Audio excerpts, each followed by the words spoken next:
The next phase is the decline phase or the deceleration phase, where the specific growth rate is much more lower than the maximum specific growth rate. Okay, so it can be found at the beginning of the stationary phase, where the stationary phase, the specific growth rate is equivalent to 0. Okay, during this stationary phase, what happens is there will be a little substrate is available, and there will be an endogenous metabolism occur, where this endogenous metabolism, okay, of biomass components is used for maintenance energy. So this maintenance energy, it represents the energy expenditures to repair the damaged cellular components, to transfer some nutrients and products in and out of the cell, okay, in and out of the bacteria, okay, for motility, and to adjust the osmolarity of the cell's interior volume. It means that during this phase, during this stage, the cells or the bacteria is under a survival stage.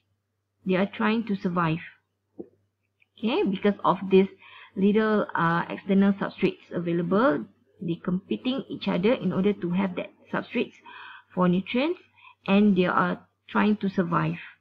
Okay, the conversion of cell mass into maintenance energy, or the loss of cell mass due to the cell lysis during the stationary phase, it can be described by the equation of dx over dt equals to minus kd times x. Okay, or if you integrate the equation, you will get x equals to x exponent minus k dt, right? So this equation, okay, you can see here, this is a kd. Kd is the first order rate constant for endogenous metabolism, or also known as death constant.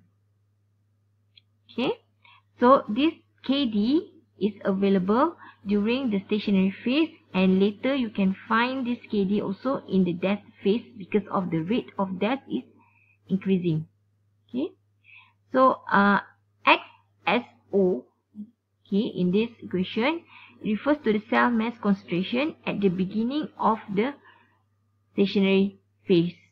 Okay, then the maintenance of coefficient, okay, is used to describe the specific rate of substrate, okay, S or O2, oxygen uptake for cellular maintenance. Okay, this is the equation for the maintenance coefficient. Okay, so it means here that this maintenance coefficient, it can be used, okay, to describe the specific of substrate required, and also oxygen required for the aerobic fermentation, okay, for the aerobic bacteria, right? So you will find later that there will be an MS and MO2, okay, referring to the maintenance coefficient for the substrate required, or the maintenance coefficient for the oxygen required. Okay, the next phase is the death phase, where the specific growth rate is lower than 0. Okay, as we mentioned before, the KD, okay, the KD can be identified at the death phase, okay, where you can use the X value, alright, okay, you learn the X value, learn X1 minus ln X2 if you have the graph of X versus T time, okay, you have to learn the X value. But if you have the graph of ln X, then you just take the value of the ln X, okay, value from the graph, right?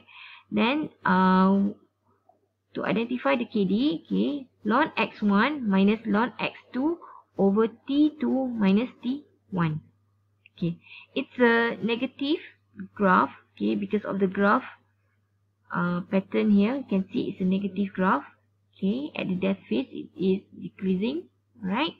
Okay, so the death phase, it follows after the stationary phase, and it is the equation that represents this phase, okay, similar with the equation at the stationary phase. You can see here, right, where, Okay, the XS, just now XSO. Okay, but this time we're using the XS. Okay, is the concentration of cell at the end of the stationary phase. Just now stationary phase at the beginning of the stationary phase. Okay, but for the death phase, the S value is the value of cell concentration at the end of the stationary phase. Okay, and okay, as we mentioned, a plot of ln X versus T. Okay, it can yield line of slope of minus KD. Okay, if you have the ln X versus T graph, then the slope will be minus KD value, right? But if you have the X versus T graph, then you have to ln the X value first. Okay, then you find the difference, okay, between ln X1 and ln X2. Okay, over T2 minus T1, then it will give you the value of minus KD. Okay, next, we'll look on the microbial products. There are 3 types of microbial products based on the cell growth. Okay, the first one is growth associated products, and the next is non-growth associated products, and the final one is mixed growth associated products. All these form of microbial products, it relates with the pattern of the growing of the bacteria. It means that you have to refer to the cell growth curve, the growing curve that we have learned before. Okay. Alright, let's take a look on the first type of microbial product, which is growth associated product. So these growth associated products, okay, are produced simultaneously with microbial growth. You can see here in the graph, okay, the pattern of the growing, refer to the X graph here, X, okay, and the product formation graph, okay, it is simultaneously in the same pattern. Okay, so during the growth phase or the exponential phase, you can see that the cell will grow as the product will form. Okay, so the specific rate of product formation is proportional to the specific growth rate, okay, which is mu g or mu net or equals to mu max. Okay, note that mu g is not equal to mu net, the net specific growth rate, when endogenous metabolism is occurring. It means that if during the stage there is a metabolism, endogenous metabolism, therefore the mu g will be not equal with the mu net and will be not equal to the mu max. Okay, obviously if you refer to the growing curve, okay, before the phases that we have learned, we can see that the endogenous metabolism normally started during the stationary phase. Okay, normally started during the stationary phase. Alright, but it can also happen in a small rate during the growing phase towards the stationary phase. Okay, it can have just a small rate. Yeah, alright, but mostly is during the endogenous during the stationary phase. Okay, the endogenous metabolism occur during the stationary phase. Okay, and the rate of expression for the product formation in the growth associated production.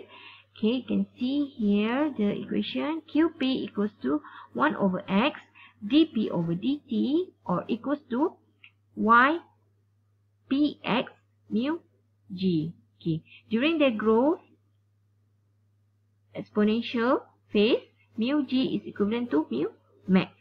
Alright.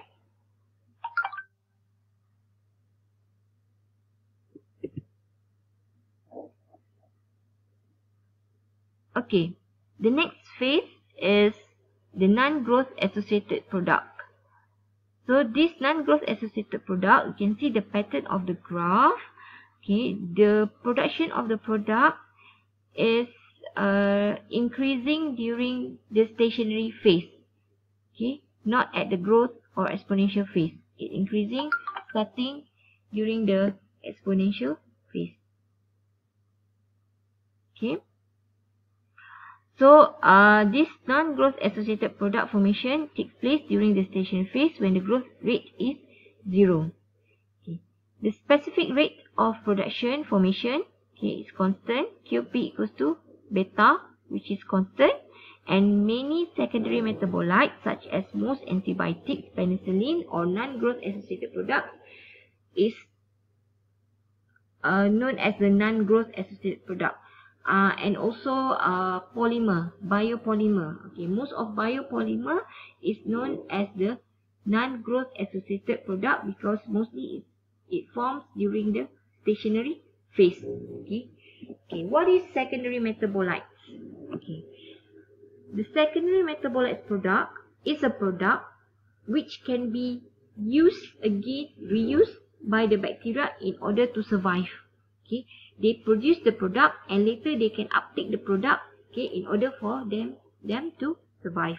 Okay, that is called as the secondary metabolite products, right? Okay, the final product is the mixed growth associated products. Okay, these products can see based on the pattern of the graph. Okay, the mixed growth associated product formation, it takes place during the deceleration, slowing growth, okay, at the end of the growing phase towards the stationary phase, okay, and then you can also have during the stationary phase.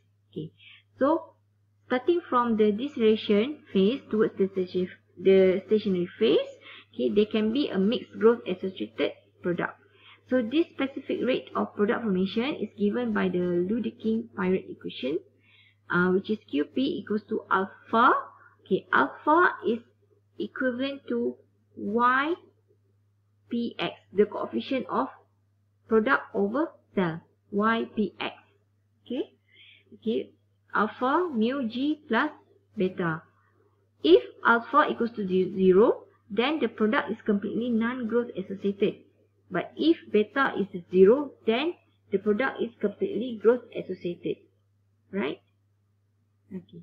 The examples of products that are in the category of mixed growth, okay, are the lactic acid fermentation, production of xanthan gum, and some secondary metabolite products. Okay. Some secondary metabolite products can fall under the mixed growth associated product also. Okay. So this secondary metabolite products, it can start from during the deceleration phase towards the stationary phase.